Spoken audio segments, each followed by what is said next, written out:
దేవుని పరిశుద్ధ నామానికి మహిమ కలుగునుగాక. మన ప్రభువును రక్షకుడైన యేసయ్య అతి శ్రేష్టమైన నామములో ఈ ఆరాధన కూడి వచ్చిన మీ అందరికీ నా హృదయపూర్వకమైన వందనాలు చెల్లిస్తూ ఉన్నాను. అందరికీ వందనాలు.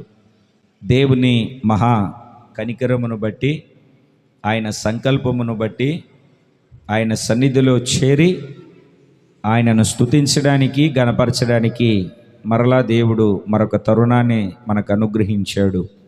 ఇట్టి భాగ్యాన్ని, యోగ్యతను, అర్హతను మనకు అనుగ్రహించిన మహిమాస్వరూపి అయినటువంటి దేవునికే మహిమ కలుగును గాక. ఆమేన్. ఈరోజు పరిశుద్ధ బైబిల్ గ్రంథంలో ఒక చిన్న విషయాన్ని ధ్యానించుకోవడానికి కృపగలిగిన దేవుడు మనకు సహాయాన్ని దయచేయునుగాక. ఈరోజు మనము సామెతల గ్రంథంలో ఒక చిన్న విషయాన్ని, 2 అక్షరాలు కలిగినటువంటి ఒక మాటను మనం చదవగలుగుతాం. ఈరోజు మన ధ్యానం అంతా సామెతల గ్రంథంలోనే మన సబ్జెక్టు. అయితే తర్వాత కొన్ని విషయాలకు అలా బయటికి వెళ్ళి మరలా వద్దాం.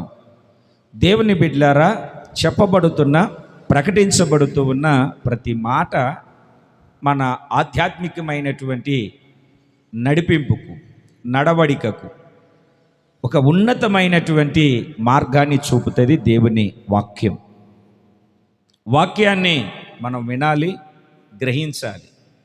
గ్రహించి విన్న వాక్యాన్ని అనుసరించి నడుచుకోవాలి. మీరు ఎంత విన్నా, ఎంత చదివినా, విన్న దాని ప్రకారం, చదివిన దాని ప్రకారము గైకొనకపోతే, అంటే నడవకపోతే, మీరు వాక్యము ద్వారా ఏ మేలు, ఏ ఆశీర్వాదము, ఏ ప్రతిఫలము మీరు పొందలేరు.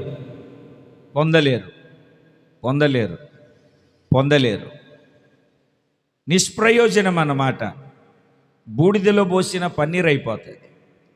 వినాలి, గ్రహించాలి, చదవాలి, ధ్యానించాలి, వాక్యానుసారంగా నడుచుకోవాలి. అప్పుడే ప్రతిఫలము మనకు కలుగుతుంది.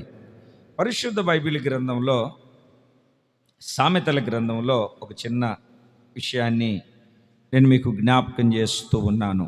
చదవండి. సామెతల గ్రంథము 7వ అధ్యాయము 23వ వాక్యం. ఉరి యొద్దకు పక్షి త్వరపడునట్లు వాని గుండెను అంబు చీల్చు వరకు వాడు దాని వెంట పోవును. దేవుని బిడ్డలారా, అక్కడున్న సందర్భాన్ని గురించి నేను చెప్పాలి అని అనుకోవట్లేదు, కానీ అక్కడ ఉన్నటువంటి ఒకే ఒక మాట. ఏమిటి ఆ మాట అని అంటే, ఉరి యొద్దకు పక్షి త్వరపడి వెళ్ళునట్లుగా. దేని యొద్దకు త్వరపడి వెళ్తుంది పక్షి? ఉరి యొద్దకు. అది ఉరి యొద్దకు, ఆ ఉచ్చులోనికి, ఆ ఉరి దగ్గరికి అది వెళ్తుంది అని అంటే అక్కడ ఎర ఉంటుంది. ఎర తన ప్రాణానికి ఉరి అని పక్షి ఎరగక, పక్షి తెలుసుకొనక ఆ ఉరిలో చిక్కుకొని వేటగాడికి లాభమును, తన ప్రాణమునకు హానిని, తన జీవితానికి ముగింపును కొని తెచ్చుకుంటూ ఉంది పక్షి. దేవుని మాటను ఆలకిస్తూ ఉన్నటువంటి దేవుని బిడ్డలారా, ఈ రోజున ఆ పక్షి ఎలాగైతే ఉరి యొద్దకు పరిగెత్తుకొని వెళ్ళి ఉరిలో చిక్కుకొని తన జీవితాన్ని, తన బ్రతుకును, తన తనువును ఎలాగైతే చాలించి వేసుకొని తన జీవితపు మనుగడను ఉరి మయములోనికి తీసుకొని వెళుతూ ఉందో, ఈ రోజున చాలామంది జీవితాలలో వారి స్థితిగతులు, పరిస్థితులు ఉరిలోనికి కొట్టుకెళ్ళిపోతూ ఉంది. చూడండి, పక్షి ఏమని మనం చదువుతున్నామంటే, ఉరి యొద్దకు త్వరపడినట్లు, పక్షి ఉరి యొద్దకు త్వరపడినట్లు ఆ ఎరను చూసిన వెంటనే ఎంత సంతోషంగా పరుగెత్తుకొని వెళ్తుంది, ఎంత సంతోషంగా పరుగెత్తుకొని అది ఎక్కడికి పరుగు పరుగున వెళ్తుంది. దేవుని బిడ్డలారా, ఇది ఆ మాటే చెప్తాడు. వ్యభిచారిని చూచి ఆడు పరుగెత్తుకొని పక్షి ఎలాగైతే ఉరి యొద్దకు వెళుతుందో ఆ రకంగా వెళ్ళి చిక్కుకొని తన జీవితాన్ని పతనం చేసుకొని, బైబిల్లో మనము సంసోనును చూసినప్పుడు, సంసోను చరిత్రను మనం కాస్త గమనించినప్పుడు, ఉరి యొద్దకు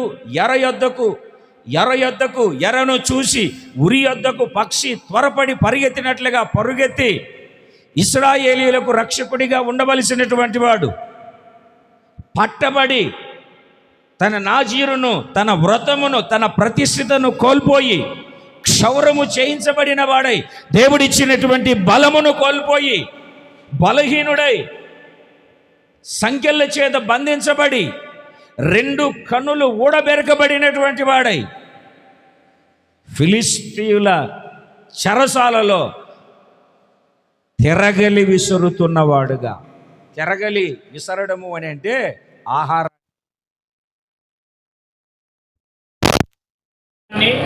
సమకూర్చడము, ఆహారాన్ని పోగు చేయడము.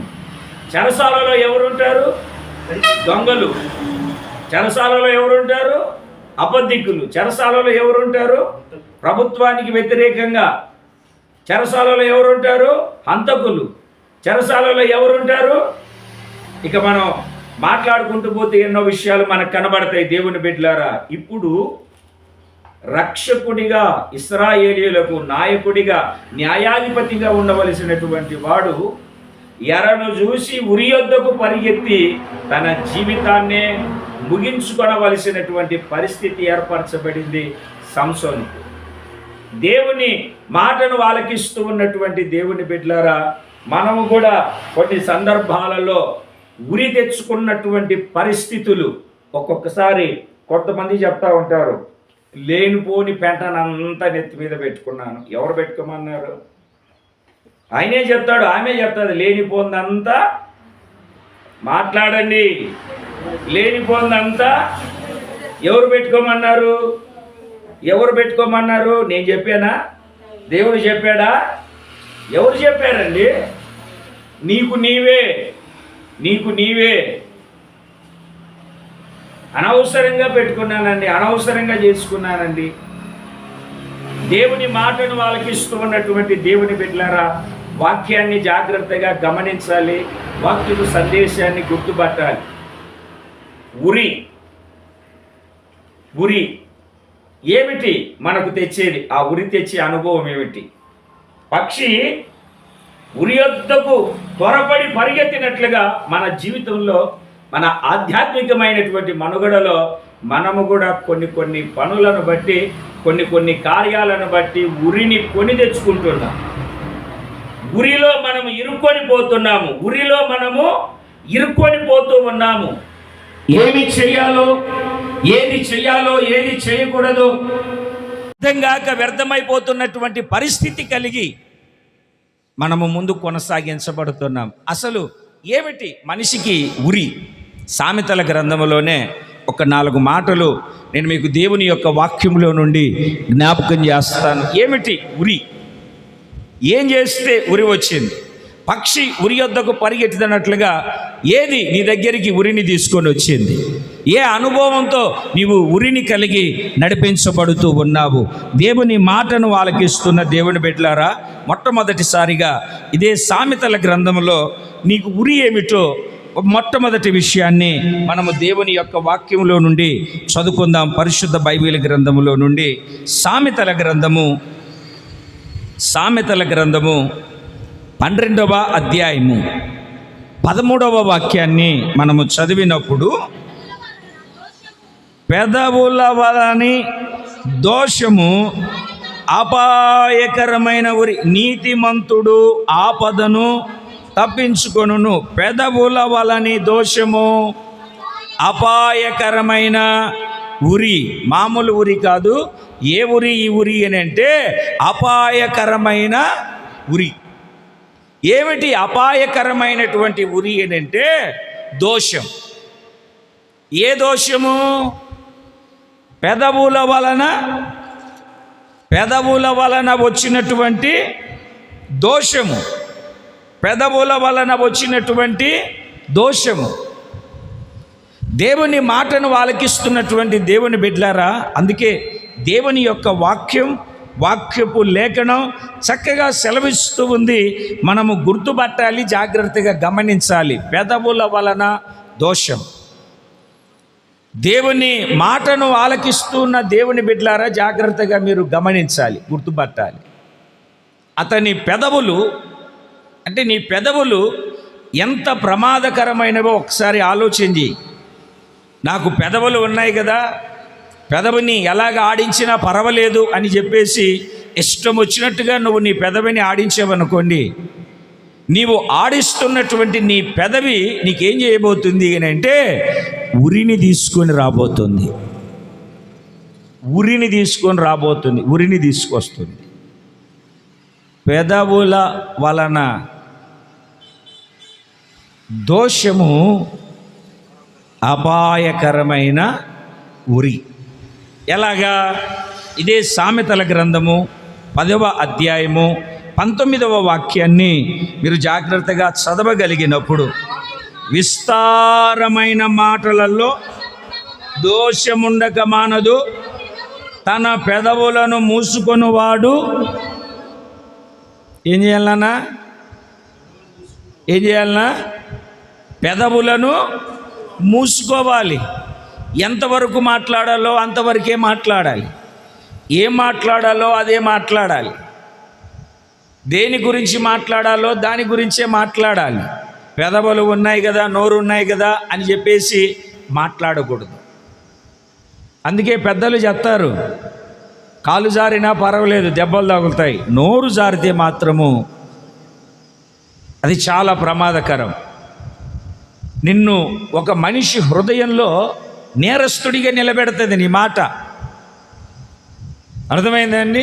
నువ్వు బాకు తీసుకొని వెళ్ళి పొడిచినా ఆ గాయం మానిపోతుందేమో కానీ నీ పెదవుల నోటి నుండి వచ్చినటువంటి మాట హృదయాన్ని నొప్పింపజేస్తుంది. పొడిచినటువంటి గాయాన్ని మర్చిపోవచ్చేమో కానీ మాటను మాత్రము మరవకుండా చేస్తుంది. నిన్ను దోషిగా నాకు వ్యతిరేకంగా మాట్లాడాడు అన్నటువంటి వ్యక్తిగా మనల్ని నిలబెడుతుంది. మనం అనుకుంటూ ఉంటాం, నేను నీతిమంతుణ్ణి, నేను యథార్థవంతుణ్ణి, ధ్వజస్తంభము నేనే ఎత్తి వచ్చాను అని అనుకుంటూ ఉంటాను నేను ఒక్కొక్కసారి. అది ఉరి అని నాకు తెలియక అర్థమవుతుంది అండి. కొన్ని సందర్భాలలో ఏం మాట్లాడాలో, ఎలా మాట్లాడాలో, ఎంతవరకు మాట్లాడాలో, ఏ విధంగా మాట్లాడాలో ఏమిటండి జ్ఞానము కలిగి, ఆలోచన కలిగి మనం ఉండాలి. ఎందుకు అని అంటే వాక్యము సెలవిస్తూ ఉంది, విస్తారమైన మాటలలో దోషముండక మానదు. దేవుడు 1000 తరములకు కృపను చూపిస్తాడు. 1000 తరములకు ఆయన కృపాసత్యములు కనబరుస్తాడు. అయితే నువ్వు చేసినటువంటి, నీ మీదికి వచ్చినటువంటి దోషము 3-4 తరముల వరకు నీ పిల్లల మీదకి దాన్ని దొర్లిస్తాడు. నీ పాపము నీతోనే వెళ్ళిపోవచ్చేమో కానీ దోషము మాత్రము 3-4 తరముల వరకు అది నీ పిల్లల మీద ఉండేటట్లుగా చేస్తుంది. దేవుని సన్నిధికి చేరి వచ్చినటువంటి దేవుని బిడ్డలారా, ఈ ఉరిలో నుండి నువ్వు తప్పించబడాలి. పక్షి ఎలాగైతే త్వరపడి ఉరి యొద్దకు పరిగెత్తుకొని వెళుతుందో నువ్వు పరిగెత్తుకొని వెళ్ళకూడదు. అందుకే యాకోబు తన పత్రికలో చక్కగా సెలవిస్తాడు. ఏమని సెలవిస్తాడో తెలుసండి? మీరు వినడానికి వేగిరపడండి, వినడానికి తొందరపడండి, మాట్లాడడానికి నిదానించండి. ఆలోచన చేయండి. ఈ మాట మాట్లాడితే ఎక్కడి దాకా వెళ్తుంది? ఈ మాట మాట్లాడితే ఎక్కడి దాకా తీసుకెళ్తుంది? ఈ మాట మాట్లాడితే నా పరిస్థితి ఏమవుతుంది? ఈ మాట మాట్లాడితే రాబోతున్నటువంటి నా పిల్లల భవిష్యత్తు ఏమవుతుంది? నోరుంది కదా, పెదవి ఉంది కదా, తెరిస్తే ఏ మాటైనా మాట్లాడచ్చు అని నీ పెదవుల ద్వారా ఉరిని, దోషమును నువ్వు తెచ్చుకొని నిత్య నాశనానికి నీ స్థితిగతులను నువ్వు ఈడ్చుకొని వెళ్ళొద్దు. నువ్వు పోతే పోయావు, నీ పిల్లలను కూడా తీసుకొని వెళ్తున్నావు నీ దోషమును బట్టి. జాగ్రత్త. ఇది ఉరి. నాకెవడు పెద్ద కొయ్యను చేసి, నాకెవరు పెద్ద కొయ్యను చేసి ఉరికమ్మము నన్ను ఎవరు ఎక్కించట్లేదు, ఎవరు నాకు ఉరిని కలగజేయట్లేదు అని నువ్వు పొరపాటున కూడా అజాగ్రత్తగా ఉండొద్దు. పెదవుల వలని దోషం, అపాయకరమైనటువంటి ఉరి. ఉరి విస్తారమైన మాటల్లో దోషముంది అని వాక్యాన్ని చదివాం. దేవుని బిడ్డలారా, తన పెదవులను మూసుకొనివాడు బుద్ధిమంతుడు. పెదవులను మూసుకో, పెదవులను మూసుకో, పెదవులను మూసుకో. దేవుని సన్నిధికి చేరి వచ్చినటువంటి దేవుని బిడ్డలారా, అందుకే యెషయా తన సర్వోన్నతుడైనటువంటి దేవుని దర్శనాన్ని చూసినప్పుడు ఏమంటాడో తెలుసా? నేను అపవిత్రమైన పెదవులు గలవాడను, నేను అపవిత్రమైన పెదవులు గలవాడను, నేను అపవిత్రమైన పెదవులు కలిగిన జనముల మధ్యలో సంచరించువాడను, నివాసము చేసేవాడను అంటాడు. అపవిత్రమైన పెదవులు గలవాడను, పెదవులు గలవాడను, పెదవులు గలవాడను. ఒక దేవదూత ఆ దర్శనములో ఆ పరలోకమందు ఉన్నటువంటి దేవుని చూస్తూ ఉంటే అక్కడే ఒక బలిపీఠం ఉంది. ఆ బలిపీఠం మీద ఉన్న నిప్పును తీసుకొని వచ్చి యెషయి పెదవులకు తగిలించి, నీ దోషమును, నీ అపరాధమును, నీ పాపమును పరిహరించి ఉన్నాను అని చెప్తాడు. పెదవుల వలనే దోషం, అపాయకరమైనటువంటి ఉరి. ఆ ఉరిలో ప్రవేశించకుండా, ఆ ఉరిలోనికి వెళ్ళకుండా, ఆ ఉరిలోనికి నువ్వు చేజారిపోకుండా, ఆ ఉరిలో ఉండకుండా నువ్వు తప్పించబడుదువుగాక. చూడండి 18వ అధ్యాయము, సామెతల గ్రంథము 18వ అధ్యాయము 7వ వాక్యాన్ని చదవండి. బుద్ధిహీనుని నోరు వానికి నాశనము తెచ్చును, వాని పెదవులు వాని ప్రాణమునకు ఉరి తెచ్చును. వాని ప్రాణానికి ఉరి తెస్తుంది. ఏంటి వాని ప్రాణానికి ఉరి తెచ్చేది? ఏమిటండి? వాని పెదవులు వాని ప్రాణానికి ఉరి తీసుకొచ్చి పెడుతుంది, ఉరి తీసుకొని వచ్చి పెడుతుంది. దేవుని బిడ్డలారా, అందుకని జీవము కలిగినటువంటి దేవుని ఉన్నతమైనటువంటి మార్గాలలో నీవు ఏమై ఉండాలి? నీ పెదవులను బుద్ధిహీనుడిలాగా కాకుండా బుద్ధి కలిగినటువంటి వాడిలాగా, బుద్ధి కలిగినటువంటి వారిలాగా నువ్వు ప్రవర్తించబద్ధుడవై ఉన్నావు. దేవునికి స్తోత్రం కలుగునుగాక. చెప్పాలి గట్టిగా, హల్లెలూయా, హల్లెలూయా. ఇదే సామెతల గ్రంథము 6వ అధ్యాయము 2వ వాక్యాన్ని మనం చదివినప్పుడు, నీ నోటి మాటల వలన ఏం చేసి ఉన్నావండి? నువ్వు చిక్కబడి ఉన్నావు. నీ నోటి మాటల వలన ఏం చేసి ఉన్నావండి? పట్టబడి ఉన్నావు. నీ నోటి మాటల వలన నువ్వు చిక్కబడి ఉన్నావు. నీ నోటి మాటల వలన నీవు పట్టబడి ఉన్నావు, చిక్కబడి ఉన్నావు, పట్టబడి ఉన్నావు. జాగ్రత్త, నీ మాటలను వింటున్నారు. జాగ్రత్త, నీ మాటలను గమనిస్తున్నారు. ఆవేశంలో, ఆలోచన లేకుండా, సరిగ్గా యోచించకుండా ఎటు పడితే అటు మాట్లాడడం, ఏది పడితే అది మాట్లాడడం నీకు క్షేమము కాదు, నీకు క్షేమము కాదు. బైబిల్ లేఖనం మత్తయి సువార్త 12వ అధ్యాయం 37, 38 వాక్యాలు, 39 వాక్యాలు ఏమని సెలవిస్తుందో తెలుసా? నీ మాటలే నిన్ను నీతిమంతుడిగా, నీ మాటలే నిన్ను అనీతిమంతుడిగా తీర్చిదిద్దుతుంది. నీవు మాట్లాడే ప్రతి మాటకు నువ్వు లెక్క అప్పజెప్పవలసి ఉన్నది. నువ్వు మాట్లాడే ప్రతి మాటకు నువ్వు లెక్క అప్పజెప్పవలసి ఉన్నది. కనుక దేవుని బిడ్డ, నీ పెదవులను కాపు పెట్టుకో, లేకపోతే అదే పెదవులు అపాయకరమైనటువంటి దోషములోనికి తీసుకొని వెళ్తుంది. ఉరి ఉరి ఉరి. దేవుని సన్నిధానానికి చేరువచ్చిన దేవుని బిడ్డలారా, గమనించండి జాగ్రత్తగా. ఎంతవరకు మాట్లాడాలో మాట్లాడండి. ఇప్పుడు మాట్లాడవచ్చు, ఇప్పుడు మాట్లాడరు. అనవసరమైనప్పుడు ఏమిటండి, వసపోసినట్టు పిట్ట వాగుతూ ఉంటారు చూడండి, డబ్బాలో తారు డబ్బాలో రాళ్ళేసి గెలికొచ్చినట్టుగా. అసలు ఇంకొకరిని మాట్లాడనివ్వరు. కొంచెం జాగ్రత్తగా. అందుకే దేవుని సన్నిధిలో కూడా ప్రసంగి గ్రంథం 5వ అధ్యాయంలో అనాలోచనగా నువ్వు మాట్లాడొద్దు, అనాలోచనగా మాట్లాడొద్దు. నీ మాటలు కొద్దిగా ఉండాలి, సమయోచితంగా ఉండాలి, సందర్భానుసారంగా ఉండాలి, అందరి ప్రయోజనకరముగా ఉండాలి. నీ ఎదుట నిలిచి ఉన్నటువంటి వ్యక్తి నువ్వు మాట్లాడుతూ ఉంటే ఆ మాటల్లో దయారసము పొంగి దాని ద్వారా దయతో నింపబడాలి. కోపం వచ్చినప్పుడు చూడాలి మీ మాటలు, ఆవేశం వచ్చినప్పుడు చూడాలి మీ మాటలు, ఎవరి మీదనైనా లోపల పగ ఉన్నదనుకోండి అప్పుడు చూడాలి మీ మాటలు.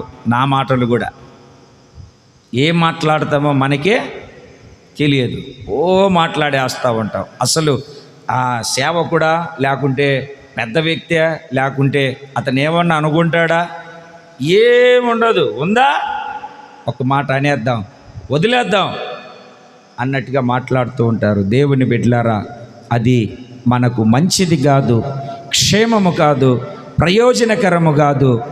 ఉరిని తీసుకొని వస్తుంది, ఉరిలో మనలను ఇరుక్కునేటట్లుగా చేస్తుంది. మొదటిది, పెదవుల వలన దోషము అపాయకరమైన ఉరి రావడానికి కారణం నీ పెదవులే. నీ పెదవులు నిన్ను ఉరి దగ్గరికి తీసుకొని వెళ్తుంది, జాగ్రత్తగా కనిపెట్టుకో. రెండవ విషయాన్ని చెప్తాను. ఇదే సామెతల గ్రంథము 29వ అధ్యాయము 25వ వాక్యము. 29వ అధ్యాయము 25వ వాక్యము. భయపడుట వలన మనుష్యులకు ఉరి వస్తుంది. నేను భయపడమన్నానా? తలలు పైకి ఎత్తాలి మిమ్మల్ని నేను భయపడమన్నానా?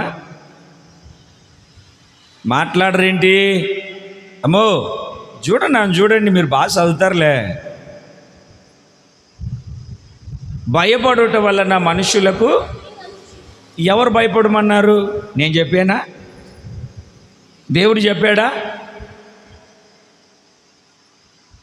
భయపడడం రెండు రకాలు. సమస్యలకు, పరిస్థితులకు, ఎదురవుతున్నటువంటి పోరాటాలకు భయపడకూడదు. దేవునికి భయపడాలి. పాపము చేస్తానేమోనని భయపడాలి. భయపడడం రెండు అనుభవాలు. సమస్యలకు, ఎదురవుతున్నటువంటి పరిస్థితులకు, యుద్ధానికి, ఏదైనా దేవుని యందు నమ్మకం ఉంచి చేయాలనుకున్నది చేయడానికి భయపడకూడదు. ఏమండి? దేవునికి భయపడాలి, దేవుని వాక్యానికి భయపడాలి. పాపము చేస్తానేమోనని భయపడాలి. కొన్నిటికి భయపడకూడదు, కొన్నిటికి భయపడాలి. దేనికి భయపడాలో, దేనికి భయపడకూడదు గుర్తుపెట్టుకోవాలి. అయితే భయపడకూడని వాటి కోసము భయపడితే ఉరి వస్తుంది. భయపడని వాటి కోసం భయపడితే ఉరి వస్తుంది. దేవుని మాటను ఆలకిస్తున్న బిడ్డలారా, జాగ్రత్తగా గమనించండి దేవుని యొక్క వాక్యాన్ని. పరిశుద్ధ బైబిల్ గ్రంథంలో ఇంకొక మాటను కూడా నేను మీకు జ్ఞాపకం చేస్తాను. ఒక ఆయన ఉన్నాడు బైబిల్లో, అది వస్తుందేమో అనుకున్నాడు. తాను ఏదైతే వస్తుంది అనుకున్నాడో, తాను ఏదైతే జరుగుతుంది అనుకున్నాడో, తాను ఏదైతే నా జీవితంలో జరగబోతుంది అనుకున్నాడో భయపడ్డాడు.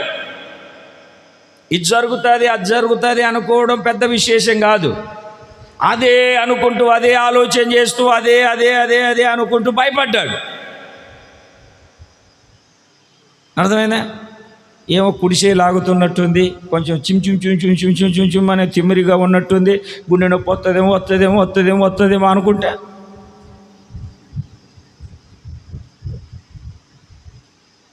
ఏ కొంచెం నిలబడలేకపోతున్నాను, నర్రల బల్లి ఈక్నెస్ వస్తుందేమో అనుకుంటే భయపడుట వలన ఉరి వస్తుంది. ఆయన ఏదైతే వస్తుంది అని భయపడుకున్నాడు, అదో వచ్చింది ఆయనకి. చూడండి, ఆయనే చెప్తున్నాడు సాక్ష్యం. యోబు గ్రంథం 3వ అధ్యాయము 25వ వాక్యం.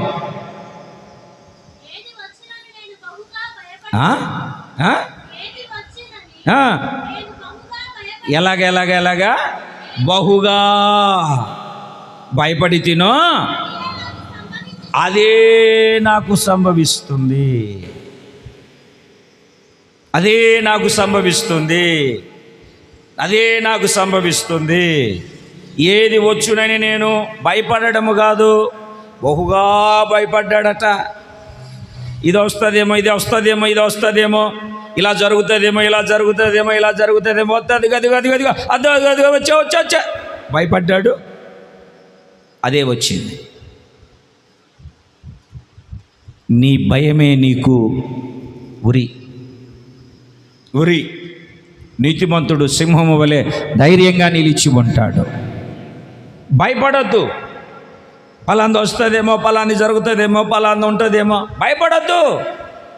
భయపడ్డావా ఉరి నీ మీదకి వస్తుంది. గురి లేకుండా నిన్ను కొడుతుంది, చెరుగు లేకుండా పడిపోతావు. ఆలోచించుకునే సమయం కూడా ఉండదు. భయము నిన్ను అంత బలహీనులుగా మార్చి నిన్ను పడగొడుతుంది, నిన్ను కృంగిపోయేటట్లుగా, నువ్వు కూలిపోయేటట్లుగా చేస్తుంది భయం. ఏమండి, భయపడొద్దు అంటున్నారు కదా, భయం ఎందుకు వచ్చింది?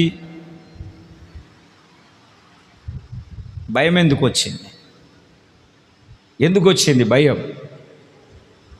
నువ్వు బలహీనుడు అయిపోయావుగా కనుక భయం వచ్చింది. అదే బలవంతుడిగా ఉంటే, అందుకే పౌలు గారు ఎఫెసీ సంఘానికి పత్రిక రాస్తూ ఏమంటాడో తెలుసా? దేవుని మహాకృపను బట్టి తుదకు ఆయన యందు శక్తి గలవారై ఉండండి.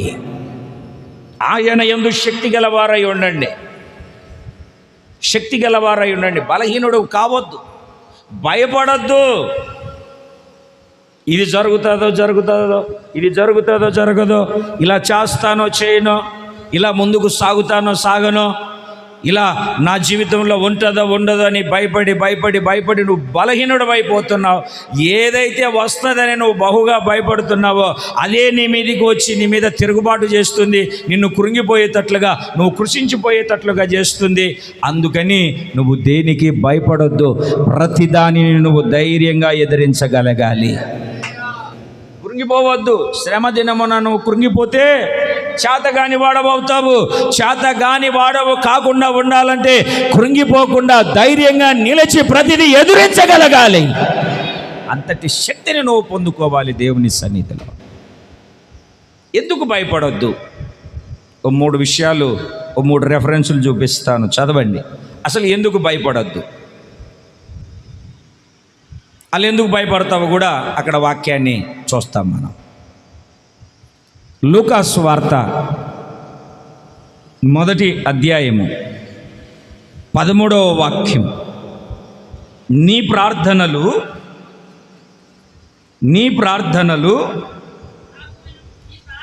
వినబడినది. దాని ముందు మాట ఏంటంటే భయపడకుము. దాని ముందు మాట ఏంటంటే జకరియా భయపడొద్దు. ఇవి మీరు తలలు పైకి ఎత్తండి. జకరియా భయపడొద్దు. ఎందుకు భయపడొద్దు? నీ ప్రార్థనలు వినబడ్డాయి నాకు.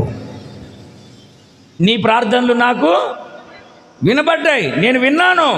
నువ్వు చేస్తున్నావు. నాకు పిల్లలు కావాలని ప్రార్థన చేస్తున్నావు. దేవదూత వచ్చి ధూపవేదిక కుడివైపు నిలబడిన వెంటనే భయపడిపోతున్నాడు. ఆ దూత మాట వినలేదు. నువ్వు భయపడొద్దు, నువ్వు కలవరపడద్దు, కంగారు పడద్దు. ఎందుకో తెలుసా? నీ ప్రార్థనలు నాకు వినబడ్డాయి. ఏమండి, నువ్వు నిజంగా ప్రార్థన చేస్తే, ఏం బ్రదరు, నిజంగా నువ్వు ప్రార్థన చేస్తే, ప్రార్థన చేయగలిగితే, ప్రార్థన చేసేవాడివైతే దేనికి భయపడవు.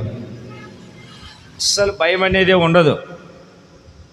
అసలు ఎవరు భయపడాలంటే ప్రార్థన లేనోడు, ప్రభువు నమ్మనివాడు, ఏమిటండి ప్రభు మార్గాలలో ముందుకు కొనసాగించబడలేనోడు భయపడాలి. నువ్వు నేనెందుకు భయపడాలి? నేనెందుకు భయపడవలెను సామాన్యుని వలెను. ఎందుకు భయపడాలి? నువ్వు ఎందుకు భయపడవో, ఎందుకు భయపడకూడదో వాక్యం సెలవిస్తుంది. నీ ప్రార్థనలు దేవుడు వింటున్నాడు. పాపము చేసేవారి ప్రార్థన దేవుడు ఆలకించడు. నా హృదయంలో పాపమును లక్ష్యము చేసిన ఈ వేళ దేవుడు నా మనవిని ఆలకించబోను వాక్యం చక్కగా సెలవిస్తుంది. నువ్వు పాపములకు ప్రాయశ్చిత్తము పొందావు, మారు మనసు పొంది బాప్తిస్మం తీసుకున్నావు. ప్రభు మార్గములో నీకున్న అక్కరను బట్టి, సమస్యను బట్టి, నీకున్న రోగాన్ని బట్టి, నీకున్న బాధను బట్టి నువ్వు ప్రార్థన చేయగలిగితే ఏం చేయాలన్నా? నాకు విశ్వాసం ఉందంటే సరిపోదు. నాకు విశ్వాసం ఉందంటే సరిపోదు. యేసయ్యను నమ్ముకున్న వ్యక్తికి ఏమిటండి? వాక్యము ఒక రెక్క, ప్రార్థన ఇంకొక రెక్క. ఏ పక్షైనా ఒక రెక్కతో ఎగురుతుందా? ఈ రోజున నీకు ఎందుకు ఉరి వస్తుంది?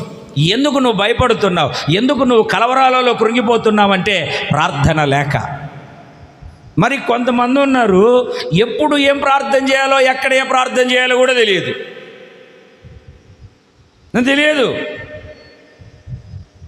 దేవునికి స్తోత్రం కలుగునగా.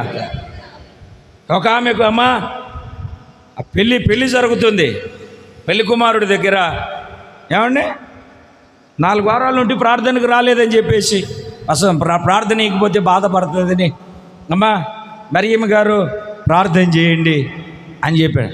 బాగానే చేసి, ఏం కలిగిన తండ్రి, జీవం కలిగిన ఆయన నీకు స్తోత్రం. కానా పెళ్లి విందులో నువ్వు ఉన్నట్టుగా ఈ పెళ్లి విందులో ఉండి లోటులు కొరతలు కదవలు తీర్చు అనింది. చాలా బాగా అడింది, భయం వేసింది నాకు.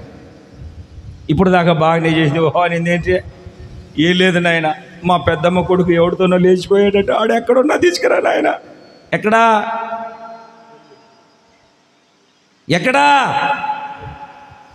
పెళ్లి కొడుకు శుభమాని పెళ్లి చేసుకుంటుంటే ఆ యొక్క కుటుంబాన్ని దీవించబోయి పెద్దమ్మ కొడుకు పిన్ని కొడుకు ఎవరితోనో లేచిపోయాడంటే అన్ని తీసుకురావాలండి.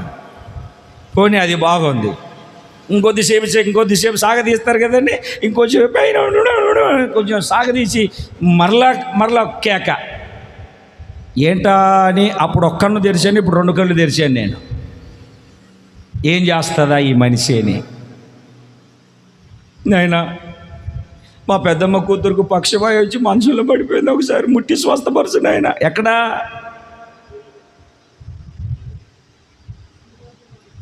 నీకు చేయమన్న ప్రార్థన ఏంటి?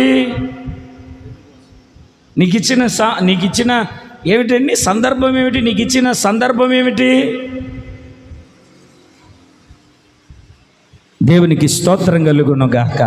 చెప్పాలి, 2 చేతులు పైకెత్తి సంతోషంగా చెప్పాలి హల్లెలూయా. అర్థమైందండి? కాశ్మీర్ నుండి కన్యాకుమారి వరకు తిరిగేంత వరకు మనకు నిద్ర పట్టదు. మొత్తం తిరిగి రావాలి, చెయ్యాలి. అది ఎక్కువ అవ్వకూడదు, తక్కువ అవ్వకూడదు. బ్యాలెన్స్డ్గా ప్రార్థన చేసుకుంటే వెళ్ళిపోవాలి. ఒక వ్యక్తికి 3 విధాలైన ప్రార్థనలు ఎప్పుడు ఉండాలి ఆ వ్యక్తి జీవితంలో. 1 వ్యక్తిగత ప్రార్థన. నువ్వు గదిలోనికి వెళ్ళి తలుపేసుకొని 10 గంటలు చేసిన నిన్ను ఎవరు ఏమన్నా అంటారా? నువ్వు గదిలోకి వెళ్ళి ప్రార్థన చేసుకుంటే, లాంటి చెరువు దగ్గరికి వెళ్ళి మోకాళ్ళ మీద ఉండి ప్రార్థన చేసుకుంటే ఎవరన్నా ఏమంటారా? మనకంత తిరిగి ఎక్కడ ఉంటుంది? సీరియళ్ళు, సినిమాలు, సెల్ ఫోన్లు. మందిరంలో కూడా సెల్ ఫోన్లు ఆఫ్ చేసుకోరు.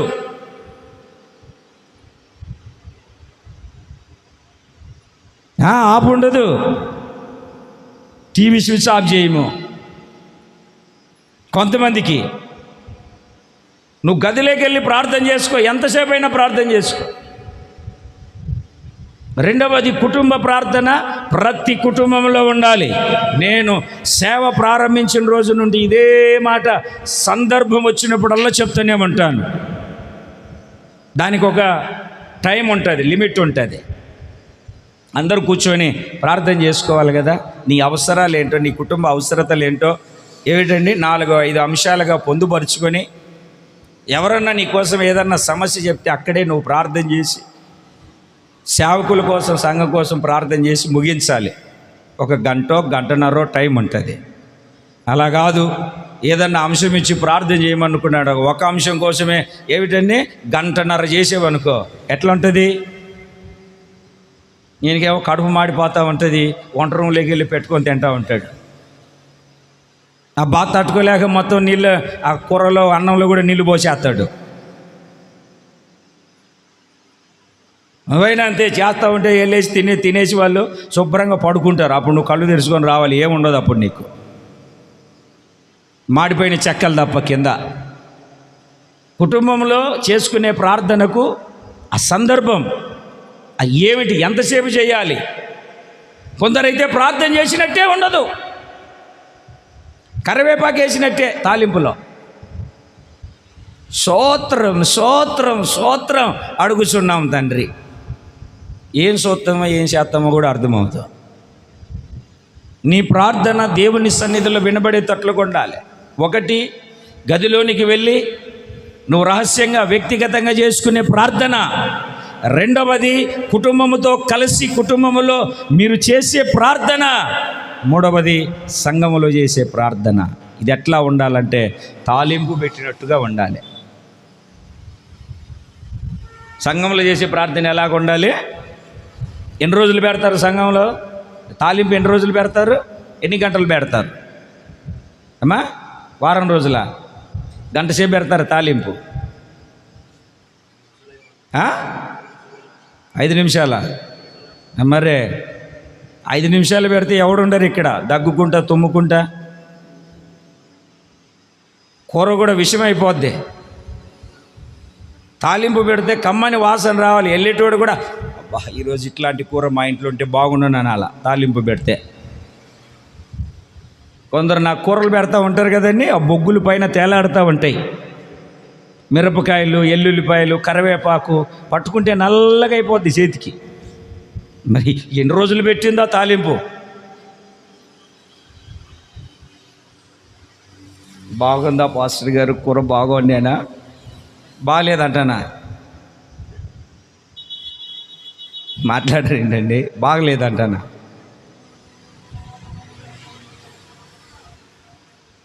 భోజనానికి వెళ్ళావు ఒకరోజు, చాలా రోజుల కిందట, దగ్గర ఒక 20 సంవత్సరాలు. భోజనానికి వెళ్తే మేము తినేదానికంటే ఉప్పు కారం డబల్గా ఉంది. బాగుండేనా పాస్టర్ గారు? మంచినీళ్ళు ఉన్నాయమ్మా? ఉన్నాయి పాస్టర్. ఇట్టిచ్చే ఈ అన్నము కారం కలుపుకొని దాంట్లోనే నీళ్లు పోసుకొని, మరి తినకపోతే బాగుండదు కదా, మా ఇంట్లో ఎందుకు తింటారండి? అదే కలుపుకొని అదే నీళ్ళలో వేసుకొని తినేసి శుభ్రంగా వచ్చేసి దేవునికి స్తోత్రం చెబుదాం. ఎట్లా ఉండాలి మందిరంలో, సమాజంలో, జనముల మధ్య చేసే ప్రార్థన? తాలింపు పెట్టినట్టుగా ఉండాలి. భీమవరం వెళ్ళాను, ఆటో ఎక్కాను, భీమవరం వెళ్ళాను. వెళ్తూ ఉండగానే అక్కడ మధ్యలో ఆపాడు, చర్చి ఆ చెరువు దగ్గర ఆపితే దిగేసి నేను వెళ్ళి చూసేస్తే అమ్మో అని మరలా మార్కెట్కి వెళ్ళేసరికి మిరపకాయలు 100 రూపాయలు అన్నాడు. బేరమాడి ఆడు 100 కేజీలు తీసుకుంటానంటే నేను 100 గ్రాములే తీసుకున్నాను. మరలా ఆటో ఎక్కాను, వచ్చాను, కడిగాను, తుంచాను, ఉడకబెట్టాను. ఒక మిరపకాయ పక్కకు పోతే దాన్ని లైట్ వేసుకొని ఎతికి మరలా తీసుకొచ్చి పెట్టాను. పప్పు గుత్తి తీసుకొని రుబ్బాను. అప్పుడు తాలింపు పెట్టానని చెప్పనవసరంలే. దేవునికి స్తోత్రం చెప్పండి. కొంచెం 2 చేతులు పైకి లేపి చెప్పండి. తప్పేం కాదు, పాపమేం కాదు. హల్లెలూయా. ప్రార్థన తాలింపు పెట్టినట్టుగా ఉండాలి. నువ్వు కూర 1 గంట సేపు ఉడకబెట్టు, ఆ కూరను అందంగాను, రుచికరముగాను, సువాసనగాను మార్చగలిగేది తాలింపు. ఆ తాలింపును బొగ్గులు చేసామనుకోండి, ఈపు విమానం మొత్తం మోగింది. దేవునికి స్తోత్రం కలుగునుగా. ఈ ప్రార్థన, ఈ 3 విధాలైన ప్రార్థనకు నువ్వు ఎప్పుడు రెడీగా ఉండాలి. అమ్మా ప్రార్థన చేయి, అయ్యా ప్రార్థన చేయి, అక్క ప్రార్థన చేయి, అన్నా ప్రార్థన చేయి.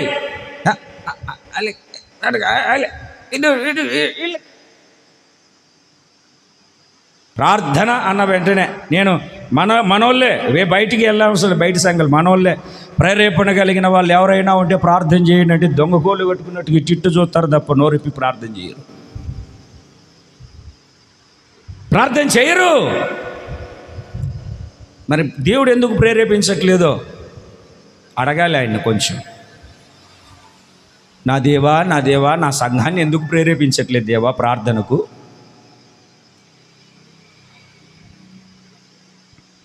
దేవుని సన్నిధిలో చేరి ఉన్నటువంటి దేవుని బిడ్డలారా, నిశ్చయముగా జీవము కలిగినటువంటి దేవుడు నీ ప్రార్థనను ఆలకించి గొప్ప ప్రతిఫలమును దయచేయునుగాక.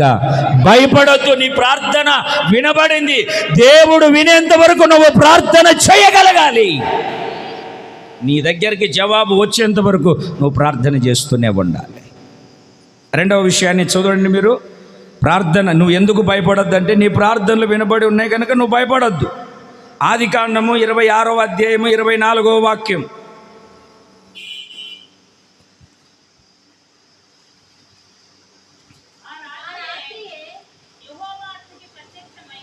యెహోవా అతనికి ప్రత్యక్షమై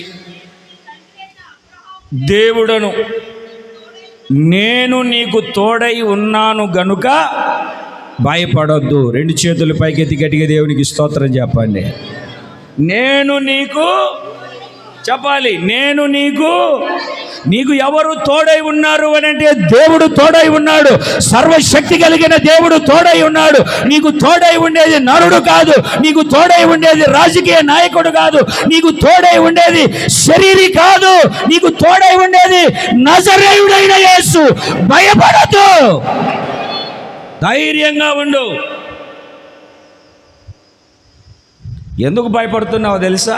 ఆడు తోడుంటాడు, ఈడు తోడుంటాడు, ఆడేదో చేస్తాడు, ఈడేదో చేస్తాడని ఆడితోడు ఈడితోడు కోరుకొని మునిగిపోయావు, అందుకే భయపడుతున్నావు. ఇప్పుడు వాడి తోడు వీడి తోడు కాదు, నా దేవుడే నీకు తోడుగా ఉండబోతూ ఉన్నాడు. నా దేవుడు నీకు తోడై ఉండబోతూ ఉన్నాడు. ఇర్మియాతో కూడా అదే అంటాడు, బాలుడనని భయపడవద్దు, నేను నీకు తోడై ఉన్నాను, పడగొట్టుటకు నిలబెట్టుటకు నీకు అధికారం ఇస్తూ ఉన్నాను, తల్లి గర్భములో రూపింపబడక మునిపే నేను నిన్ను ఏర్పరచుకొని ఉన్నాను, నేను నీకు తోడై ఉన్నాను. నువ్వు నిలబడు చాలు, ధైర్యంగా మాట్లాడు. ఇందాక మాట్లాడొద్దు అన్నాను మొదటి మాటలో, నేను నీకు తోడై ఉన్నాను. Praise the lord. కొంచెం గట్టిగా హల్లెలూయా. ఇంకొక మాటను కూడా చదివిస్తాను, ఎందుకు భయపడొద్దు చెప్పండి. ఎందుకు భయపడొద్దు? మొదటిది, నీ ప్రార్థనలు వినబడ్డాయి, భయపడొద్దు అంటే వినబడే ప్రార్థన నువ్వు చేయగలగాలి. రెండవది, దేవుడు నీకు తోడై ఉన్నాడు, మనుషులు కాదు. అందుకే ఆయన పేరు ఇమ్మానుయేలు. నా శోధనలన్నిటిలో ఇమ్మానుయేలువై నాకు తోడై నిలిచితివి, సర్వాంగ సుందరా సద్గుణ శేఖరా, యేసయ్యా నిన్ను సియోనులో చూచేదా, పరవశించి పాడుచు కరవళ్ళు త్రొక్కెదా, యేసయ్యా నిన్ను సియోనులో చూచేదా, పరవశించి పాడుచు పరవళ్ళు త్రొక్కెదా. నా ప్రార్థన ఆలకించువాడా, నా కన్నీరు తుడుచువాడా. పాడదామా? నా ప్రార్థన నా కన్నీరు తుడుచువాడా, నా శోధనలన్నిటిలో ఇమ్మానుయేలువై నాకు తోడై నిలిచితివా, నా శోధనలన్నిటిలో. ఆయన విడిచిపెట్టే దేవుడు కాదు. నిన్ను నీ సహోదరులు నీ బంధువులు విడిచిపెట్టినట్లుగా ఆయన విడిచిపెట్టే దేవుడు కాదు. గాఢాంధకారపు లోయలో కూడా ఆయన నీకు తోడుగా ఉంటాడు. ఆయనే ఇమ్మానుయేలు. నా శోధనలన్నిటిలో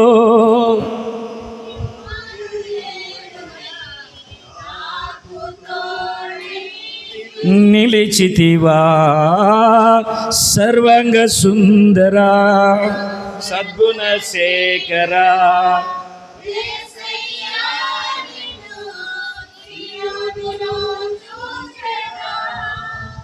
పరవశించి పాడుచు పరవశించి పాడుచు. హల్లెలూయా. ఆయన తోడై ఉంటాడు. అందరూ దేశాలు విడిచి వెళ్ళిపోతున్నారు. దేవుడు ఇస్సాకుతో అంటాడు, భయపడొద్దు, నీ తండ్రి దేవుణ్ణి నేను నీ తండ్రి దేవుణ్ణి, నువ్వు ఈ దేశంలోనే ఉండు, విత్తనం వేయి. అయ్యా అందరూ వలస వెళ్ళిపోతున్నారు, అయ్యా ఆ దేశం వెళ్తాను, ఆ నువ్వు విత్తనం వేయి.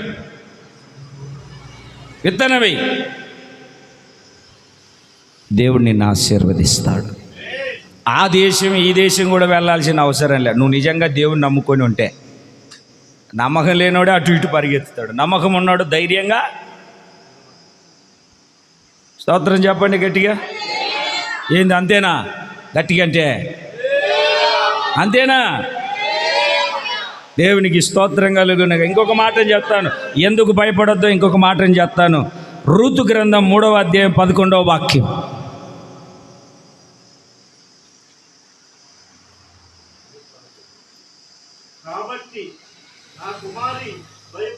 భయపడకుము, నువ్వు చెప్పినదంతయు నీకు చేసేదను. భయపడద్దు. ఎందుకు భయపడద్దు? నువ్వేం చెప్పావు? నీకు దేని విషయంలో నువ్వు భయపడుతూ ఉన్నావో, నీకు భయమును కలగజేసే విషయం ఏమిటో నాకు చెప్పావు. నువ్వు భయపడద్దు. అది కాదండి మొన్న వాళ్ళకి చెప్తే ఊరంతా కంపు చేసారండి, అది కాదు. నువ్వు నాకు చెప్పావు, భయపడద్దు. నువ్వు నాకు ఏదైతే చెప్పావో, నువ్వు చెప్పినదంతా నీకు చేస్తాను, నువ్వు భయపడద్దు. ఎవరు చెప్తారండి ఈ మాట? ఇంత ధైర్యంగా ఎవరు చెప్తారండి ఆ మాట? అన్న అది గోడ తగులుతుందన్న, నువ్వేమో పట్టించుకోవు. దేవునికి స్తోత్రం చెబుతాం గట్టిగా. హల్లెలూయా చెప్పాలి. 2 చేతులు పైకెత్తి సంతోషంగా హల్లెలూయా. నువ్వు చెప్పినదంతా నీకు చేస్తాను, నువ్వు భయపడొద్దు. భయపడుట వలన మనుషులకు కొంచెం గట్టిగా చెప్పాలి. ఈరోజు మన సబ్జెక్ట్ ఏమిటి? మన ధ్యానం ఏమిటి? ఉరి.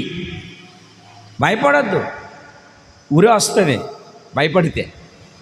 మొదటిది పెదవుల వలన దోషము, అపాయకరమైన ఉరి.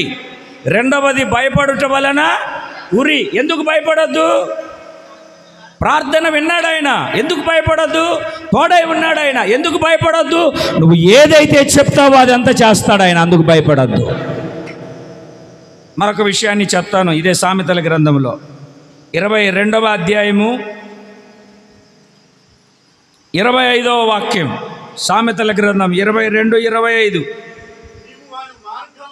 నీవు వాని మార్గములను అనుసరించి నీ ప్రాణమునకు ఉరి తెచ్చుకొందువేమో. వాని మార్గములను అనుసరించిన ఎడల నీ ప్రాణమునకు ఉరి తెచ్చుకొందువేమో. ఎవడు వాడు? 24వ వాక్యం. ఎవరండి? మరి నువ్వెవరు? Who are you?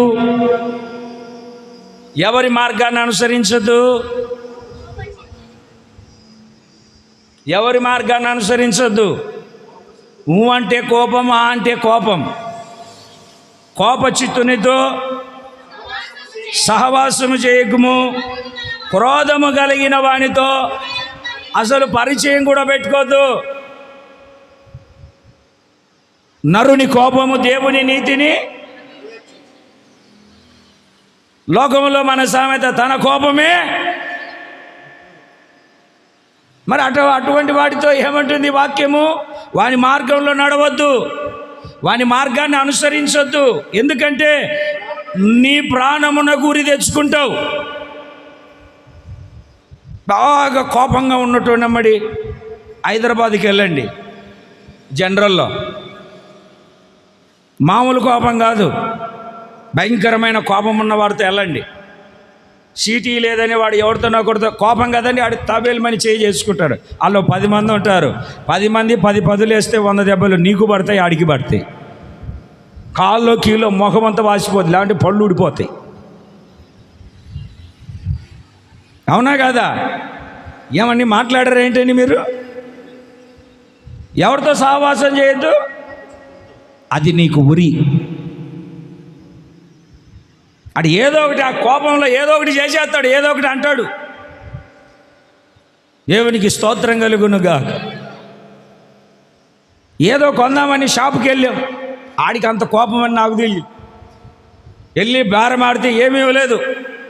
ఎలా నీటి కొండలేని వాళ్ళు ఇట్లాంటి వాళ్ళు షాపుకి వస్తారన్నాడు. ఆడికి బాగా ఎక్కిపోయినట్టుంది 103. బయటికి వచ్చి రాయి తీసుకొని అద్దం బాగలు కొట్టాడు. ఊరికి ఉంచుతాడా? అద్దం బాగలు కొట్టిన తర్వాత ఆ షాపులో ఉన్న వాళ్ళందరూ ఒక 30 మంది పోగా కూర్చోబెట్టారు. అద్దానికి డబ్బులు కట్టు, లేదంటే పోలీస్ స్టేషన్కి పదాలి. ఆడితో నడవడం నాకు ఇబ్బంది.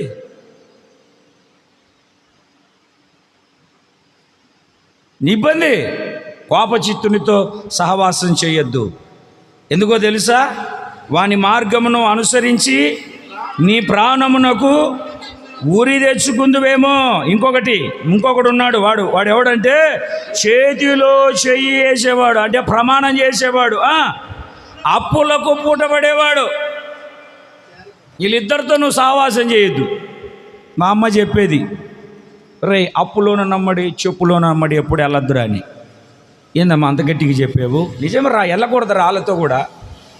అప్పులు ఉన్నోడు నమ్మడి, చెప్పులు ఉన్నోడు నమ్మడి, ఇద్దరు ఎమ్మడి వెళ్ళకూడదురా అనేది. ఎందుకమ్మా అంటే చెప్తాను చూడన్న. ఇప్పుడు చెప్పులు ఉన్నోడు ఉన్నాడు అనుకో, మీరు రోడ్డు అమ్మడి వెళ్తూ ఉంటారు, నీకు చెప్పులు లేవు, వాడికి చెప్పులు ఉన్నాయి. ఆడేం చేస్తాడంటే త్వరగా వెళ్ళడానికి అడ్డదారులు వెళ్ళిపోతాడు. నువ్వేంటి చెప్పులు లేవు కనుక సుట్టైనా సుఖంగా ఎల్లు, చుట్టూ తిరిగైనా క్షేమంగా ఎల్లు, నీ సూత్రం. చెప్పులు ఉన్నాడు సూత్రం ఏంటి? వింటున్నారా నా మాటలు? అడ్డమడి ఎటు పడితే అటు వెళ్ళిపోతాడు. అదే చెప్పులు లేనాడు, అందుకే ఆడుతూ వెళ్ళకూడదు. సరే ఇది చెప్పే, మరి అప్పులోనే ఉన్నామడి నువ్వు వాడు కలిసి వెళ్తా ఉంటాడా? ఎదరు అప్పు ఇచ్చినోడు కనపడ్డాడు అనుకో, ఈడు ఎక్కడికి మాయమైపోతాడో తెలియదు, మహానగరంలో మాయగాడు. అందుకే అప్పులున్నోడి చెప్పులున్నోడి వెళ్ళకూడదు. మా అమ్మ చెప్పేది, నాకు తెలియదు. ఇల్లు ఆమెను అడగండి, ఎముకలు కూడా దొరకవు మీకు. దేవునికి స్తోత్రం కలుగునుగాక. చెప్పాలి, 2 చేతులు పైకెత్తి సంతోషంగా చెప్పాలి హల్లెలూయా. ఎవరితో సహవాసం చేయకూడదండి? కోపచిత్తులతోనూ చేతులు చెయ్యేసి అప్పులకు పూటబడేవాడితో సహవాసం చేయాలి. దేవుని ఘనమైన నామానికి మహిమ కలుగునుగాక. చెప్పాలి, 2 చేతులు పైకెత్తి సంతోషంగా దేవునికి స్తోత్రం చెప్పాలి. ఎందుకంటే 6 నెలలు సహవాసం చేస్తే ఆడు వీడైపోతాడు. మొదటిది, నీకు ఉరి ఏమిటి అని అంటే, నీకు ఉరి తెచ్చే మార్గం ఏమిటంటే పెదవుల వలని దోషము అపాయకరమైన ఉరి. రెండవది, భయపడుట వలన నీకు ఉరి వస్తుంది. మూడవది, చెయ్యకూడని వారితో సహవాసం చేస్తే నీకు ఉరి వస్తుంది. ఎందుకంటే 6 నెలలు సహవాసం చేస్తే వాడు వీడైపోతాడు, వీడు వాడైపోతాడు. అందుకే చూడండి, కొరింథీయులకు రాసిన మొదటి పత్రిక 15వ అధ్యాయము 33వ వాక్యంలో ఒక చక్కటి మాట రాయబడి ఉంటుంది. దుష్ట సాంగత్యము మంచి నడవడిని చెరుపుతుందట. చదువు. కొరింథీయులకు రాసిన మొదటి పత్రిక 15వ అధ్యాయం 33వ వాక్యం. దుష్ట సాంగత్యము మంచి నడవడిని చెడగొడుతుంది. మంచి నడవడిని చెడగొడుతుంది. 106వ కీర్తన 35వ వాక్యంలో వాళ్ళు అన్యులతో సహవాసం చేసి చెడిపోయారు. సామెతల గ్రంథము 13వ అధ్యాయం 20వ వాక్యం, మూర్ఖుల సహవాసము నీకు వలదు, నువ్వు చేయకూడదు. సహవాసం ద్వారా నీ గురి వస్తుంది. ఏమొస్తుందండి? చెప్పాలి మీరు గట్టిగా. ఏమొస్తుంది? ఒక దైవజనుడు చెప్తుంటే విన్నాను, జాగ్రత్తగా వినండి, ఆ మాటను చెప్తాను. మంచి దైవజనుడు, మంచి సాక్ష్యం ఉన్న అభిషేకం కలిగిన దైవ సేవ. ఒకరోజు ఆయన వెళ్తూ ఉంటే పడవ దాడుతూ ఉన్నారట. పడవ దాడుతూ ఉంటే దేవుని బిడ్డలారా, అతనికి చిన్నప్పుడు స్కూల్లో స్నేహితుడు, ఫ్రెండ్ ఒకతడు కనబడ్డాడండి. ఈయన వెళ్ళి ఫ్రెండ్ కదా, అసలు దేవుని నమ్ముకున్నాడు కదా, పలకరించకపోతే బాగుంటుందా అమ్మా, పలకరించకపోతే బాగుంటుందా అని చెప్పి దగ్గరికి వెళ్ళి, ఏంట్రా బాబు సంగతి ఏంటి, నువ్వే కదా పలానా, నేనే అండి, ఏంట్రా చేతులకు బేడీలు ఏంటి, అది ఇదేంటే, ఏదో ఆయన వెర్షన్లో ఆయన చెప్పాడు, ఈయన వెర్షన్లో ఈయన విన్నాడు. పడవ దిగారు, ఎవరి దారిన వాళ్ళు వెళ్ళిపోయారు. ఒక 4 రోజుల తర్వాత పోలీస్ అతను వాళ్ళ ఇంటికి వచ్చి ఆయన నేను ఎస్ఐ గారు రమ్మంటున్నారా అని తీసుకెళ్ళాడు. అసలు నేనేం తప్పు చేశాను, ఏం చేశాను, ఏముంది ఎక్కడన్నా స్వార్థ చెప్పానేమో, అది దానికోసం వెళ్తే ఆరా తీశారట. ఎవరు నువ్వు, ఏంటి, అది ఇది అని స్టేషన్లో కూర్చోబెట్టి అడిగి ఆరాధిస్తే, అసలు ఎందుకు పిలిచారు నన్ను అంటే, పలానప్పుడు నువ్వు పడవలో ఆడితో మాట్లాడేవు కదా, ఆడు పెద్ద రౌడీ, వాడు హత్యలు చేశాడు, నువ్వు వాడితో మాట్లాడితే వాడికి నీకు ఏమన్నా సహవాసం ఉందేమోనని ఎంక్వైరీ చేసాము, నీకు వాడికి ఏ సహవాసం లేదులే అంటే, ఒక్క 2-3 నిమిషాలు పడవలో మాట్లాడినందుకే తీసుకొని స్టేషన్లో కూర్చోబెట్టారు. అదే 6 నెలలు సహవాసం చేసి ఉంటే, 6 నెలలు సహవాసం చేసి ఉంటే, జాగ్రత్త నీ సహవాసం, మన సహవాసం వేరు. వాక్యమయ్యున్నని సహవాసము ధైర్యము పుట్టించేనే, వాక్యమయ్యున్నని సహవాసము ధైర్యము పుట్టించేనే, నా జీవం నీ కృపలో దాచితివే, నా జీవిత కాలమంతా ప్రభువా నీవే నా ఆశ్రయం, నా ఆశ్రయం, నా జీవం నీ కృపలో దాచితివే.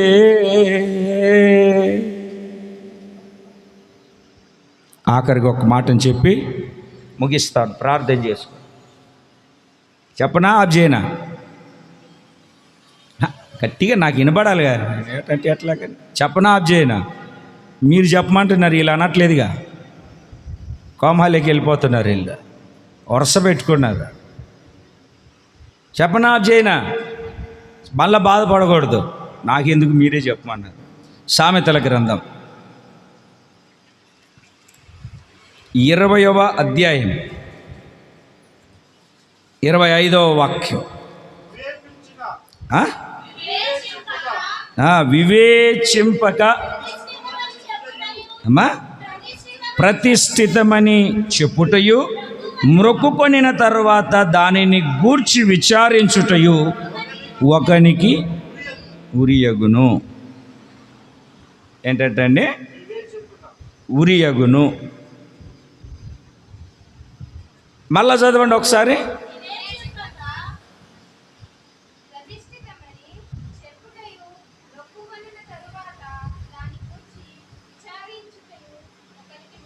ఒకనికి ఉరియగును. ఏంటి? ఒకసారి తలలు పైకి ఎత్తండి, ఒకసారి చేతులు పైకి ఎత్తి చేతులు ఊపండి. మా చెప్తుంది మీకే, చెప్పిన వెంటనే చేసేది నేర్చుకోండి. చేతులు ఊపండి.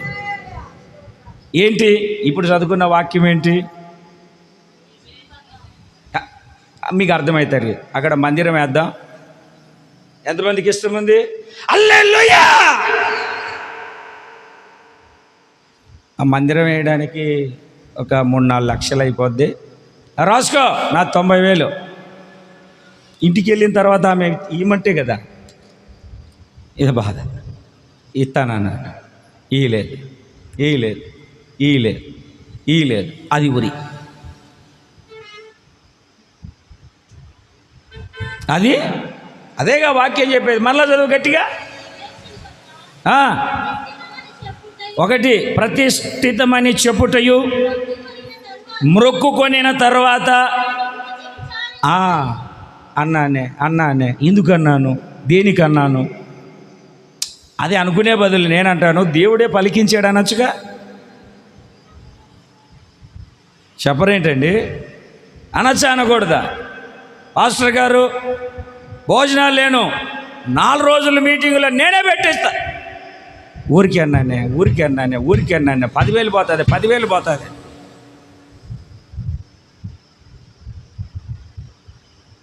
దేవుడు అనమన్నాడా, నిన్ను పెట్టమన్నాడా? నువ్వేగా మొక్కుకుంది, అవునా కాదండి? రెండవది ప్రతిష్ట. ఏమిటండి ప్రతిష్ట? నేను టయానికి మందిరానికి వస్తాను, నేను పాపం చేయను. ప్రతిష్ట. ఇదిగో నేను 10వ భాగం ఇస్తాను. దేవుడు అడగలే నిన్ను. దేవుడు 10వ భాగం అడగలే, ఎంత ఉంటే అంత ఇమ్మన్నాడు. అర్థమైందా అని? సమృద్ధిగా విత్తేవాడు సమృద్ధి పంట కోస్తాడు. మళ్ళీ దానికి ఒక పేరు వచ్చింది. 1,00,000 ఇచ్చింది 1,500. కవర్ మీద దాని పేరు ఏంటి? 10వ భాగము. వచ్చింది ఎంత? 1,00,000. ఇచ్చింది ఎంత? 1,500. ఇది నిజమేనా?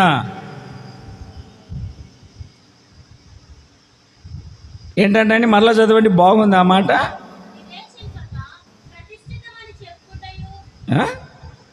నాకు అర్థం కాలే. ప్రతిష్ఠితమని అంటే ప్రతిష్ఠితము అసలు ఏంటి? ఆ ప్రతిష్ఠితము 2 రెఫరెన్సులు ఇస్తాను చూడండి. మలాకి గ్రంథం 3వ అధ్యాయం 10వ వాక్యాన్ని చదవండి. ఏంటి ఆ ప్రతిష్ఠితము అన్నటువంటి మాటను ఎక్కడ ఉపయోగించాడు చూడండి ఒకసారి. త్వరగా, కొంచెం త్వరగా.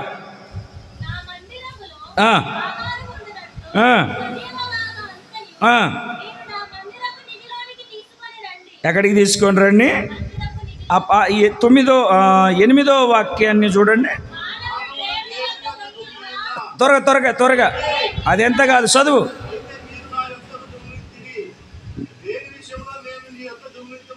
మీరందరూ నెమ్మదిగా నువ్వు కొంచెం స్పీడ్కి వెళ్ళు, మాకు నెమ్మదిగా వెళ్ళు. 10వ భాగమును ప్రతిష్ఠితార్పణములను. 10వ భాగమును ప్రతిష్ఠితార్పణములు అంటే సమర్పణ కలిగిన అర్పణ అని. ఏ అర్పణ? చెప్పరేంటండి? సమర్పణ కలిగిన అర్పణ. 10వ భాగం 2 అక్కడ పోల్చి చెప్తున్నాడు. ఇంకొక మాటను కూడా చెప్తాను చూడండి. ఎహెజ్కేలు గ్రంథం 44వ అధ్యాయం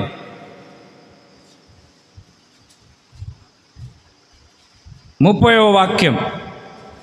మీ ప్రతిష్ఠితార్పణములన్నిటిలోనూ ప్రథమ ఫలములన్నిటిలోనూ మొదటివి యాజకులకును మీ కుటుంబములకు ఆశీర్వాదములు కలుగునట్లు మీరు ముందుగా పిసికిన. నేను చెప్పాలనుకున్న మాట ఏమిటంటే ప్రతిష్ఠితార్పణ అంటే దేవునికి ప్రత్యేకించుకొని ఇచ్చేది. రెండవది నీ మ్రొక్కుబడి.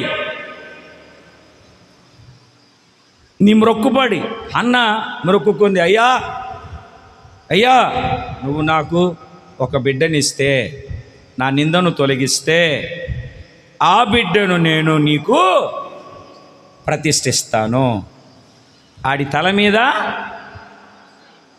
కత్తెర వేయను, వాడు బ్రతుకు దినములన్నీ నీ ఎదుట పెరుగుతాడు.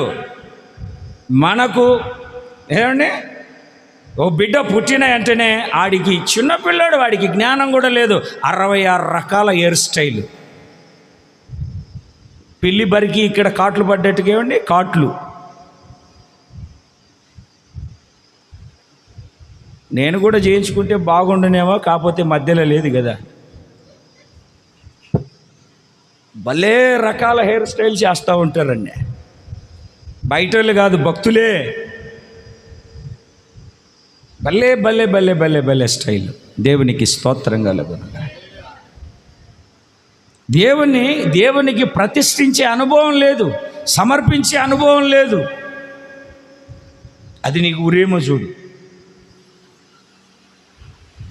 ఒక ప్రతిష్ట, ఒక ఆయన, నా దశమ భాగములన్నీ దేవునికి, డబ్బులు వచ్చిన వెంటనే తీసి ఒక కవర్లో పెట్టి పక్కన పెడతాడు. ఆయన ప్రతిష్టది. నేను ఆయన్ను కానీ మిమ్మల్ని కానీ దశమ భాగాలు కానీ కానుకలు కానీ అడగను. ఎందుకంటే మా జీవితాలనే సమర్పించుకున్న వాళ్ళం పస్తులు ఉండలేమా? దేవునికి ఘనంగా సేవ చేయలేమా? చేస్తాం, ఘనమైనటువంటి సేవ చేస్తాం. 2 చేతులు పైకెత్తి బిగ్గరగా దేవునికి స్తోత్రం. సంతోషంగా చెప్పాలి హల్లెలూయా, ఆనందంగా చెప్పాలి హల్లెలూయా. చాలా సంతోషం. మధ్యలో ఏదో ఇబ్బంది పడింది, ఎవరిని అడుగుదామన్నా మొహమాటం అవుతుంది. అప్పుడు సాతానుగాడు గుర్తు చేశాడు, దశమ భాగం డబ్బులు ఉన్నాయి కదా. నెమ్మదిగా అక్కడికి వెళ్ళేసరికి దేవుని వాక్యం అతని హృదయంలో పొడుస్తుందంట. ప్రతిష్ఠితమైన దానిని నాకు ఉరిగా తెచ్చుకుంటానా, బాధను అనుభవిస్తాను. ఇది దేవునికన్నాను, దేవునికే ఉంచుతాను. ప్రతిష్ఠితమైనది. దేవుని బిడ్డలారా, ఈ రోజున మీ జీవితంలో అదేనే కాదు అయ్యా, ఆదివారం అయితే పొద్దున్నే పని పాట అన్నీ పక్కన పెట్టి, ఏమంటే ఆదివారం ఆరాధనకు వస్తారా? ఏమన్నా పనులు ఉన్నాయి మీకు? ఏం దేవినా, ఆరాధనకే వస్తావా? ఏమన్నా బిజినెస్ ఉందా? ఉంటుంది బిజినెస్, లేకుంటే ఎందుకు ఆలస్యం అవుతుంది? ఆరాధనకే వస్తా, ఏమన్నా పని ఉందని అంటే దాని అర్థం ఏంటో తెలుసా? ఈరోజు నేను దేవునికి